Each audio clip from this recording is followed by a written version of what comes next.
Hello friends, welcome to the success Kendra. दोस्तों, इस video में हम लोग बिहार दरोगा 2020 की जो नई वैकेंसी आई है 2213 पदों के लिए, उसके लिए हम आज प्रैक्टिस सेट नंबर 1 को कवर करेंगे। फ्रेंड्स, इस वीडियो में टोटल 100 क्वेश्चन है, जिसमें कि current affairs, Indian polity, history, geography, economics और जनरल साइंस के प्रश्न हैं। वीडियो आपके लिए इंपॉर्टेंट रहेगा, वीडियो को पूरा देख लीजिएगा और लास्ट में अपना स्कोर कमेंट करके ज़रूर बताइएगा। इससे पता चलेगी कि आपकी तैयारी कैसी है। तो चलिए बिना देरी किए सेशन शुरू करते हैं। वीडियो पसंद आएगी तो वीडियो को लाइक और शेयर जरूर कर दीजिएगा और चैनल को सब्सक्राइब करके बेल आइकन को प्रेस कर लीजिए ताकि वीडियो का रेगुलर नोटिफिकेशन आपको मिलता रहे। तो चलिए फ्रेंड्स शुरू करते हैं। पहला क्वेश्चन देखिएगा। पहला क्वेश्चन काफ़ी इंपॉर्टेंट है। प्रश्न है कि भारतीय थल सेना के नए प्रमुख के रूप में किसे चुना गया है। तो ये नए प्रमुख चुने गए हैं मनोज मुकुंद नरवाने, और ये भारत के 28वें नंबर के थल सेना अध्यक्ष चुने गए हैं। इन्होंने जनरल बिपिन रावत का स्थान लिया है। दूसरा क्वेश्चन देखिए कि अंतर्राष्ट्रीय बौद्धिक संपदा सूचकांक 2020 में भारत का स्थान क्या है। तो देखिए, अंतर्राष्ट्रीय बौद्धिक संपदा सूचकांक इसको जारी कौन करता है, तो इसको जारी करता है यूएस चैम्बर ऑफ कॉमर्स। और इस वर्ष भारत की जो रैंक थी वो थी 40। पिछले वर्ष भारत था 36वें स्थान पर, तो 4 अंक का नुकसान हुआ है भारत को। पहले स्थान पर जो है अमेरिका है, ध्यान रखिएगा। नेक्स्ट क्वेश्चन देखिए, तीसरा क्वेश्चन कि वर्ष 2020 में कितने नागरिकों को पद्म विभूषण सम्मान से सम्मानित किया गया है। तो फ्रेंड्स, इससे पहले हमने 2020 के टॉप मोस्ट करंट अफेयर्स को कवर किया था, तो मैंने इस प्रश्न को करवाया था। अगर आपने उस वीडियो को देखा होगा तो आप आसानी से कर पा रहे होंगे। तो पद्म विभूषण से टोटल कितने लोगों को सम्मानित किया गया था? 7 लोगों को सम्मानित किया गया है। नेक्स्ट क्वेश्चन देखिए, क्वेश्चन नंबर 4। क्वेश्चन नंबर 4 भी इंपॉर्टेंट है। प्रश्न को पढ़िए कि ऑस्ट्रेलियन ओपन 2020 के पुरुष एकल विजेता कौन है। ये भी क्वेश्चन में करवाया था। इसके विजेता है नोवाक जोकोविच, और नोवाक जोकोविच जो है ये सर्बिया के हैं, और इन्होंने फाइनल में किसको हराया था? डोमिनिक थीम को हराया था। तो ध्यान रखिएगा। चलिए अगला क्वेश्चन देखते हैं। नेक्स्ट क्वेश्चन देखिए, क्वेश्चन नंबर 5 है कि हरियाणा में लगे सूरज कुंड शिल्प मेला का थीम राज्य कौन सा है। तो देखिए, ये सूरज कुंड मेला हरियाणा में लगता है, और थीम राज्य था इस बार 2020 का हिमाचल प्रदेश। ऑप्शन सी जो है सही आंसर हो जाएगा। The new Delhi conspiracy. इस पुस्तक के लेखक कौन है? तो इसके लेखक हैं कौन है?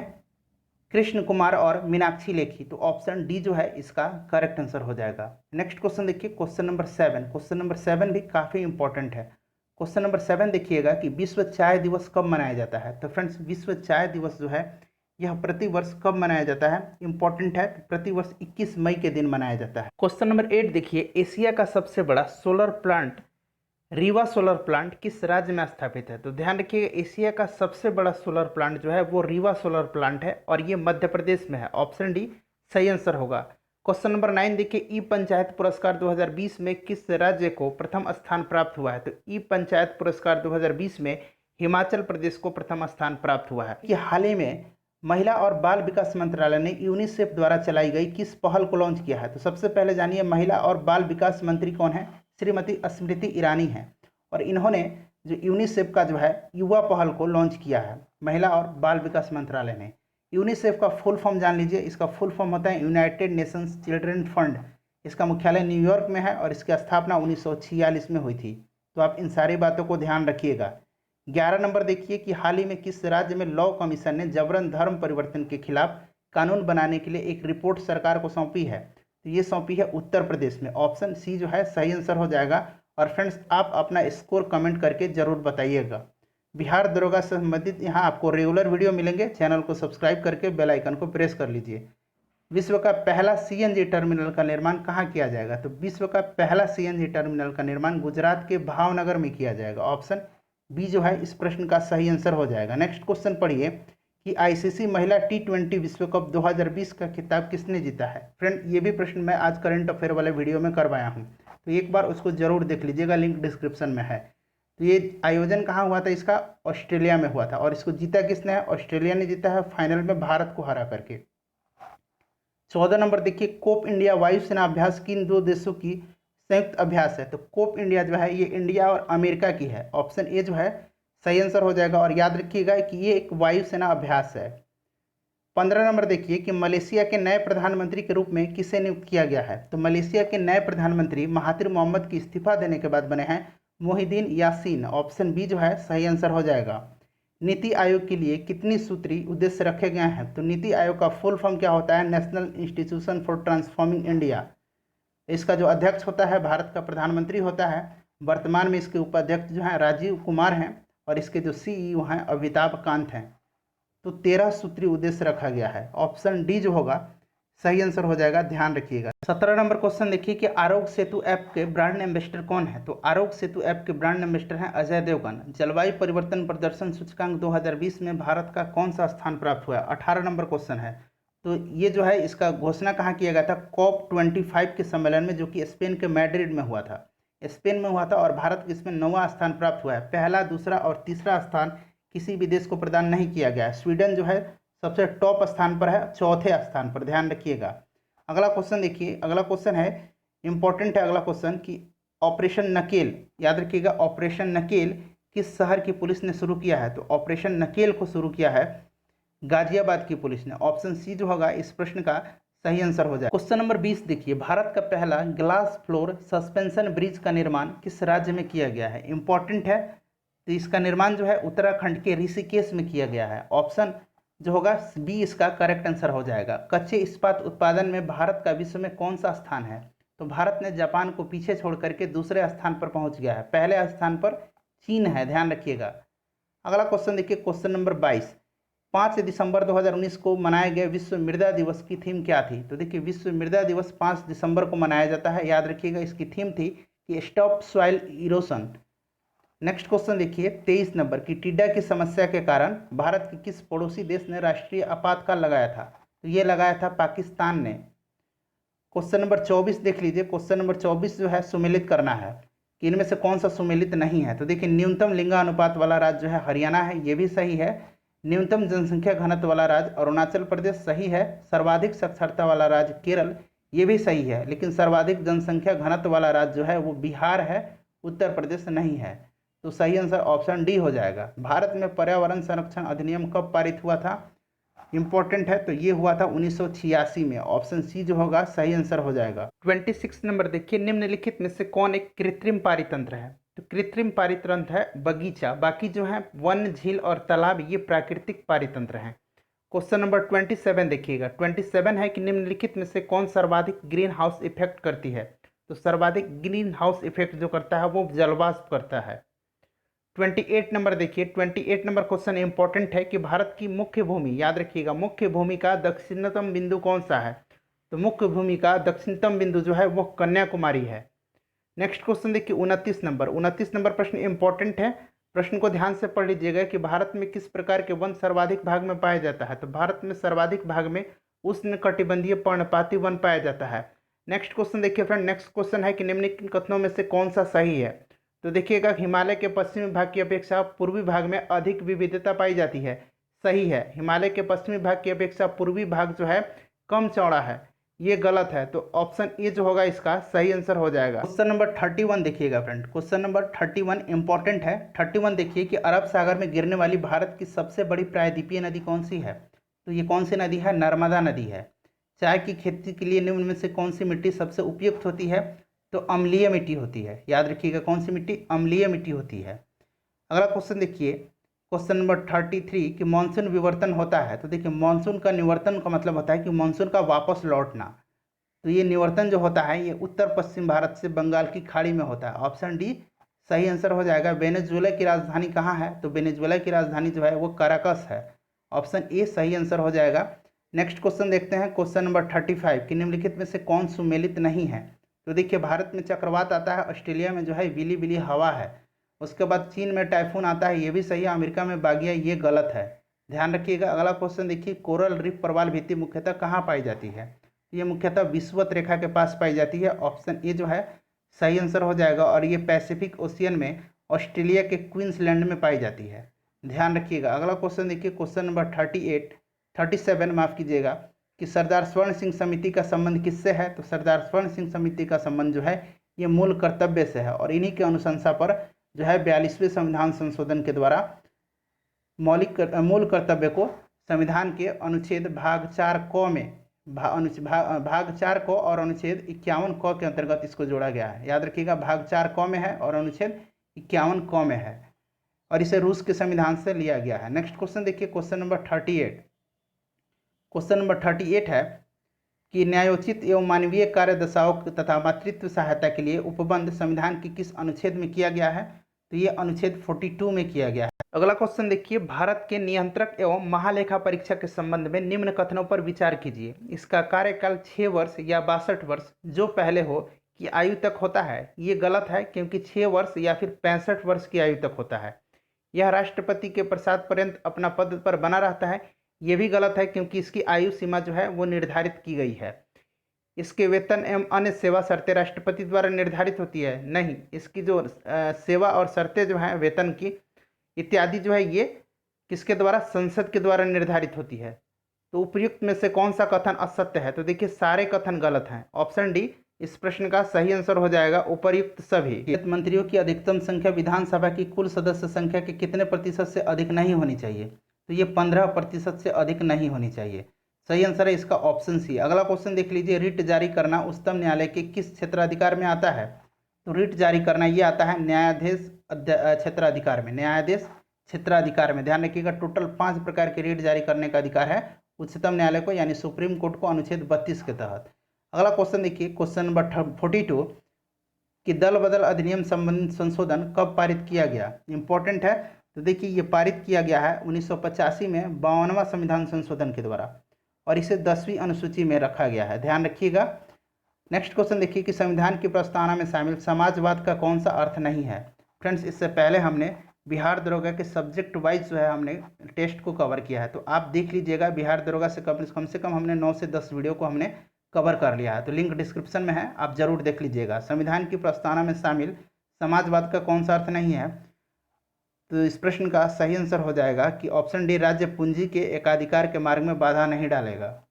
क्वेश्चन नंबर 44 देखिए, उच्चतम न्यायालय द्वारा गोलकनाथ मामले में दिए गए निर्णय का प्रभाव समाप्त करने के लिए संविधान में कौन सा संशोधन किया गया?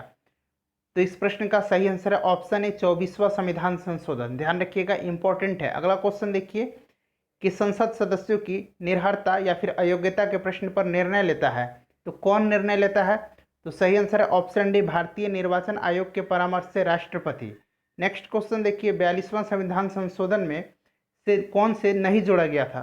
तो 42वें संविधान संशोधन से निम्न में से नहीं जोड़ा गया था न्याय। ऑप्शन डी सही आंसर है, बाकी सभी जोड़े गए थे। 42वां संविधान संशोधन 1976 में हुआ था और इसको लघु संविधान भी कहा जाता है, ध्यान रखिएगा।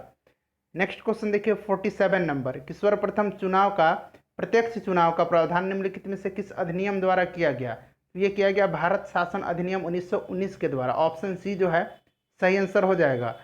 क्वेश्चन नंबर 48 देखिए, क्वेश्चन नंबर 48 है कि प्रधानमंत्री का राष्ट्रपति को सूचनाएं प्रदान करने संबंधी कर्तव्य का उल्लेख कहाँ है? तो ये है अनुच्छेद 74 में, ठीक है। ऑप्शन ए जो है सही आंसर हो जाएगा। क्वेश्चन नंबर 49 है कि 2011 की जनगणना के अनुसार पिछले दशक में देश के किस राज्य की जनसंख्या वृद्धि न्यूनतम रही है? तो ये किस राज्य की रही है? नागालैंड की रही है, ध्यान रखिएगा, सही आंसर हो जाएगा नागालैंड। अगर सबसे ज़्यादा अगर बात करें तो मेघालय की रही है, याद रखिएगा, सबसे ज़्यादा कहाँ की रही है? मेघालय की रही है ज़्यादा वृद्धि। नेक्स्ट क्वेश्चन देखिए 50 नंबर क्वेश्चन देखिएगा, निम्न में से किसे जम्मू कश्मीर का नया उपराज्यपाल नियुक्त किया गया है? तो हाल ही में जम्मू कश्मीर के नए उपराज्यपाल नियुक्त किए गए हैं मनोज सिन्हा।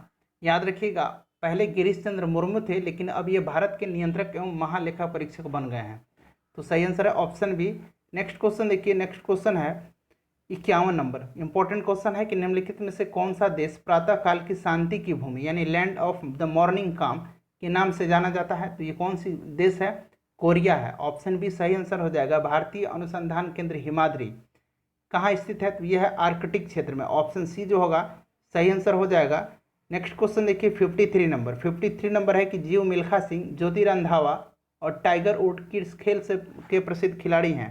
तो ये हैं गोल्फ के प्रसिद्ध खिलाड़ी। ऑप्शन सी जो होगा करेक्ट आंसर हो जाएगा। अगला क्वेश्चन देखिए क्वेश्चन नंबर 54, विश्व जल संरक्षण दिवस कब मनाया जाता है? तो ये प्रतिवर्ष 22 मार्च के दिन मनाया जाता है। ऑप्शन बी जो होगा इस प्रश्न का बिल्कुल करेक्ट आंसर हो जाएगा। क्वेश्चन नंबर 54 देखिए, जनहित याचिका की अवधारणा की उत्पत्ति एवं विकास निम्न में से किस देश में हुई है? तो इसकी उत्पत्ति और विकास हुई है अमेरिका में। ऑप्शन बी सही आंसर हो जाएगा कि वर्धा योजना गांधी जी के द्वारा शिक्षा सुधार के लिए प्रयास था। इससे संबंधित निम्न में से कौन सा कथन शामिल नहीं है? सबको एक एक करके पढ़ लीजिए। इस प्रश्न का सही आंसर जो हो जाएगा ऑप्शन डी हो जाएगा। 57 नंबर देखिए, स्वदेशी और बहिष्कार आंदोलन का अनुमोदन किस कांग्रेस अधिवेशन में हुआ था? तो ये हुआ था 1905 के बनारस अधिवेशन में, और इसके अध्यक्ष गोपाल कृष्ण गोखले थे। नेक्स्ट क्वेश्चन देखिए कि कांग्रेस की कार्य समिति ने भारत विभाजन का प्रस्ताव कब पारित किया? तो ये किया था 14 जून 1947 को। ऑप्शन बी जो है सही आंसर हो जाएगा। नेक्स्ट क्वेश्चन देखिए, क्वेश्चन नंबर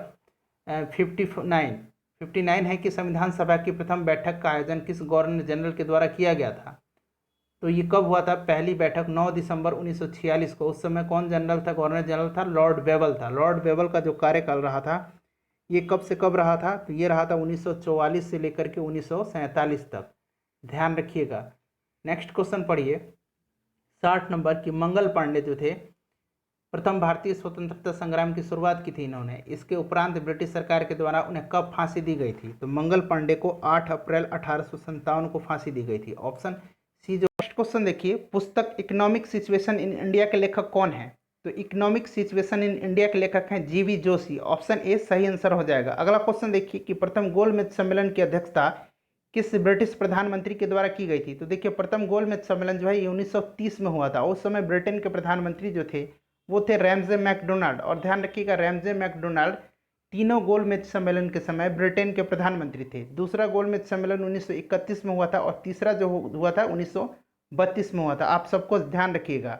नेक्स्ट क्वेश्चन देखिए 64 नंबर कि कांग्रेस अधिवेशन 1887 की अध्यक्षता प्रथम मुस्लिम अध्यक्ष के द्वारा की गई, वे कौन थे? तो वे थे बदरुद्दीन तैयब जी। ऑप्शन बी सही आंसर हो जाएगा। और 1887 की जो कांग्रेस अधिवेशन हुई थी वो कहाँ हुई थी? मद्रास में हुई थी। ये भी आप ध्यान रखिएगा। 65 नंबर देखिए, सूची 1 को सूची 2 से सम्मिलित करना है। एक तरफ दिया हुआ है संधि और एक तरफ उनके समय दिए गए हैं। तो सही आंसर इसका ऑप्शन सी हो जाएगा, आप मिला लीजिएगा। नेक्स्ट क्वेश्चन देखिए, क्वेश्चन नंबर 62।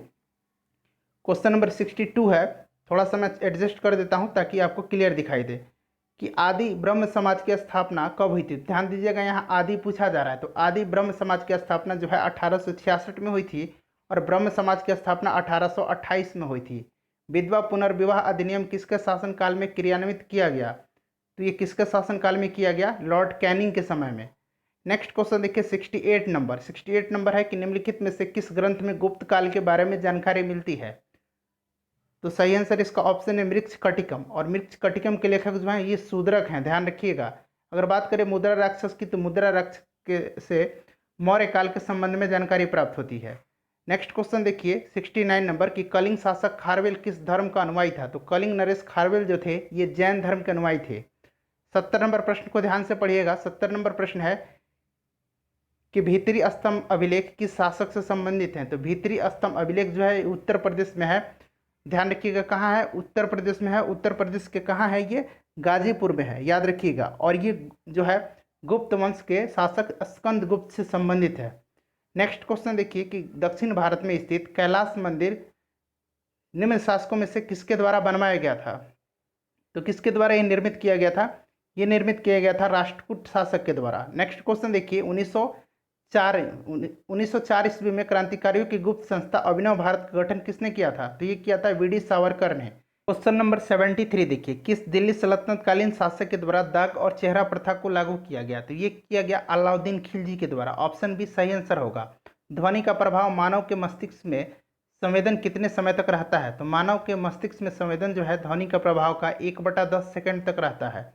नेक्स्ट क्वेश्चन देखिए, नेक्स्ट क्वेश्चन है 75 नंबर की, नेत्र में प्रवेश करने वाली प्रकाश की मात्रा का नियंत्रण निम्न में से किसके द्वारा किया जाता है? तो ये कौन करता है, किस अंग करता है? तो ये करता है आइरिस।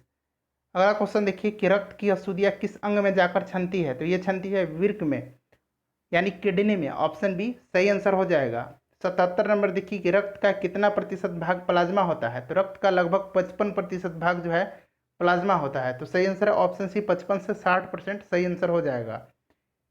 एक पौधे पर पुष्पन होने के लिए उत्तरदायी हार्मोन कौन सा है? तो ये कौन सा हार्मोन है? ये है फ्लोरिजिन। ऑप्शन डी जो है सही आंसर हो जाएगा। नेक्स्ट क्वेश्चन देखिए 78 नंबर के बाद 79 नंबर कि इंद्रधनुष जो है किसके कारण होता है? तो ये होता है परावर्तन और अपवर्तन के कारण। यदि किसी वस्तु का वेग दोगुना कर दिया जाए तो गतिज ऊर्जा चौगुनी हो जाएगी। यहाँ आप निकाल सकते हैं गतिज ऊर्जा हाफ mv²। हाफ m का मान m ही रहेगा और वेलोसिटी कितनी कर दी जा रही है? दोगुनी कर दी जा रही है। तो 2 दूना 4 वी स्क्वायर हो जाएगा। तो आप यहाँ से 4 को बाहर निकालिए तो ये हाफ एम वी स्क्वायर अंदर बच रहा है, तो बिल्कुल सही हो जाएगा। उसके बाद कह रहे हैं कि संवेग दुगुना हो जाएगा, तो संवेग बराबर क्या होता है, आप निकाल के देख लीजिए, मैं सही आंसर बता देता हूँ, ऑप्शन सी इसका सही आंसर हो जाएगा। नेक्स्ट क्वेश्चन देखिए, नेक्स्ट क्वेश्चन 81 नंबर है, 81 नंबर है, थोड़ा सा छोटा करता हूँ।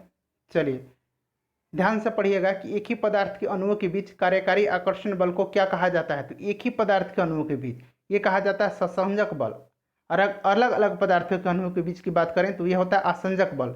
ठीक है फ्रेंड्स, याद रखिएगा, एडहेसिव और कोहेसिव, ये हो जाएगा कोहेसिव फोर्स और ये हो जाएगा एडहेसिव फोर्स।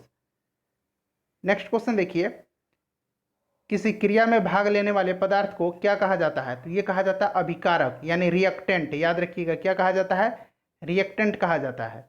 नेक्स्ट क्वेश्चन देखिए, क्वेश्चन नंबर 83, कि क्षारक को जल में घोलने पर क्या मुक्त होता है, इंपॉर्टेंट है। तो क्षारक को जल में घोलने पर मुक्त होता है OH आयन, ऑप्शन ए सही आंसर हो जाएगा। 84 नंबर देखिए, 84 नंबर क्वेश्चन जो है इंपॉर्टेंट है, प्रश्न को ध्यान से पढ़िएगा कि नींबू के रस का पीएच मान कितना होता है। तो इसका पीएच मान होता है 2.2। 85 नंबर देखिए, बादल और वायुमंडल का तैरना किस कारण होता है। तो बादल और वायुमंडल का तैरना होता है श्यानता के कारण, ऑप्शन डी सही आंसर हो जाएगा। नेक्स्ट क्वेश्चन देखिए, नेक्स्ट क्वेश्चन है कि किस प्रक्रिया के द्वारा सजीव कोशिकाओं में अमीनो अम्ल का संवहन होता है। तो ये होता है विसरण प्रक्रिया के द्वारा। अगला क्वेश्चन देखिए कि छाया में पनपने वाले पौधे को क्या कहा जाता है। तो ये कहा जाता है सीओफाइट्स। 88 नंबर देखिए, निम्नलिखित में से कौन सा रोग जीवाणु के कारण नहीं होता है। तो जीवाणु के कारण इसमें से नहीं होता है, कौन सा जीवाणु के कारण होता है, तो कारण हैजा होता है। ठीक है फ्रेंड्स, बाकी जो है चेचक, रुबेला ये वायरस से होते हैं, और पेचिस जो है ये परजीवी से होता है। नेक्स्ट क्वेश्चन देखिए कि मेनरहीन अंतर्राष्ट्रीय सीमा रेखा किन दो देशों के बीच है। तो ये है रूस और फिनलैंड के बीच। मोसाद किस देश की गुप्तचर एजेंसी है। इसको आप कमेंट करके इसका आंसर बताइए कि इस प्रश्न का सही आंसर क्या होगा। नेक्स्ट क्वेश्चन देखिए कि जैव विविधता दिवस निम्नलिखित में से किस दिन मनाया जाता है। तो ये प्रतिवर्ष मनाया जाता है 22 मई को, इंपॉर्टेंट है, जरूर ध्यान रखिएगा। 92 नंबर देखिए, थोड़ा सा छोटा कर देता हूँ ताकि आपको क्लियर दिखाई दे। देखिए कि मुखौटा नृत्य किस राज्य का लोक नृत्य है। तो मुखौटा जो है ये कहाँ का लोक नृत्य है, ये अरुणाचल प्रदेश का है, ऑप्शन बी सही आंसर हो जाएगा। सूची 1 को सूची 2 से मिलान करना है, थोड़ा सा ऊपर करता हूँ। देखिए केरल का मोहिनी अट्टम, तमिलनाडु का भारतनाट्यम, कर्नाटक का यक्षगान और महाराष्ट्र का लावणी। तो आप इसमें से देख सकते हैं और मिला लीजिएगा, सही आंसर क्या हो जाएगा। 94 नंबर देखिए, राष्ट्रीय खाद्य सुरक्षा मिशन NFSM की शुरुआत किस वर्ष हुई थी। तो ये हुई थी 2007 में। भारत में मुद्रास्फीति के प्राकलन का सबसे प्रचलित माप क्या है, इंपॉर्टेंट है। देखिए सबसे प्रचलित माप है ये क्या है, थोड़ा सा आप इसमें सुधार कर लीजिएगा। इसका सबसे प्रचलित माप जो होता है होलसेल प्राइस इंडेक्स, WPI। ठीक है, wholesale price index. Next question देखिए कि वैश्विक वित्तीय स्थिरता रिपोर्ट कौन जारी करता है। तो ये जारी करता है international monetary fund, IMF। Next question देखिए 97 नंबर, कृष्ण क्रांति यानी ब्लैक रिवॉल्यूशन किससे संबंधित है। तो ये है पेट्रोलियम उत्पादन से। प्रतिरोधात्मक या घर्षणात्मक बेरोजगारी क्या है। तो 98 का जो है सही आंसर क्या हो जाएगा, इसका सही आंसर है ऑप्शन सी कि व्यवसाय या रोजगार परिवर्तन की प्रक्रिया के दौरान श्रमिक या व्यक्ति का कुछ समय के लिए बेरोजगार हो जाना ही प्रतिरोधात्मक या घर्षणात्मक बेरोजगारी कहलाता है। 99 नंबर देखिए, 99 नंबर प्रश्न है कि न्यूनतम समर्थक मूल्य MSP के बारे में निम्नलिखित कथनों पर विचार कीजिए। न्यूनतम समर्थक मूल्य आर्थिक मामलों की मंत्रिमंडलीय समिति के द्वारा प्रस्तावित किया जाता है। जी नहीं, ये प्रस्तावित नहीं, अनुमोदित किया जाता है। ठीक है, और न्यूनतम समर्थन मूल्य कृषि लागत एवं मूल्य आयोग के द्वारा प्रस्तावित किया जाता है। तो ये उल्टा लिखा गया है, तो सही आंसर हो जाएगा क्या, ऑप्शन डी, न तो 1 और न ही 2। नेक्स्ट क्वेश्चन देखिए 100 नंबर, 100 नंबर प्रश्न है। 100 नंबर प्रश्न को ध्यान से पढ़ लीजिएगा। 100 नंबर प्रश्न है कि जोखिम पूंजी से क्या तात्पर्य है। तो इस प्रश्न का सही आंसर है ऑप्शन सी, ऑप्शन बी, नए उद्यमियों को उपलब्ध कराई गई दीर्घकालीन प्रारंभिक पूंजी। तो फ्रेंड्स मैं उम्मीद कर रहा हूँ कि वीडियो आपको पसंद आ गई है। वीडियो पसंद आई है तो वीडियो को शेयर कर दीजिए और चैनल को सब्सक्राइब करके बेल आइकन को प्रेस कर लीजिएगा ताकि बिहार दरोगा से संबंधित आपको रेगुलर वीडियो मिलते रहें। मिलते हैं नेक्स्ट वीडियो में। Thanks for watching.